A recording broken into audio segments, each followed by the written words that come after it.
So back when I was in my early 20s, I actually lost my mojo. I had a couple of life-changing things that happened to me.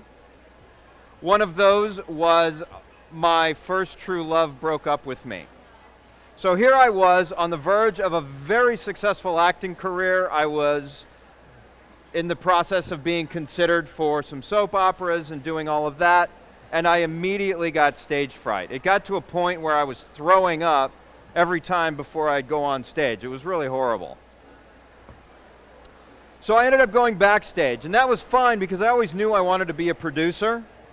So I allowed myself to do, so I got into lighting. I was a lighting designer for years, learned how the whole business worked from the back end.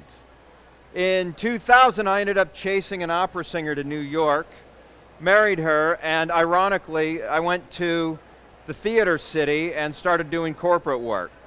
So I started working for Morgan Stanley, and I was in-house at Morgan Stanley for about 7 years, doing their promotional events and promotional videos.